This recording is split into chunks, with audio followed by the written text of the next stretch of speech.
These are the 5 things I'd make sure you know before your quiz. Watch until the end because I've got a hack to learn them faster. First, law of demand means that as the price rises, consumers don't want to buy as much. That's why the demand curve is downward sloping. Same principle applies for law of supply, except it's the inverse. All right, next up here, price is the only thing that can change quantity supplied or demanded. I see a ton of students trip up on this. It does not shift the supply or demand curve. These shift the supply curve, and these shift the demand curve. Just please do not make the mistake of thinking that price can shift either of these curves.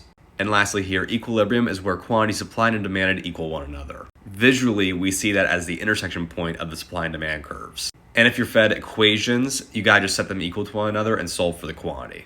Now, what's the hack to learn this faster?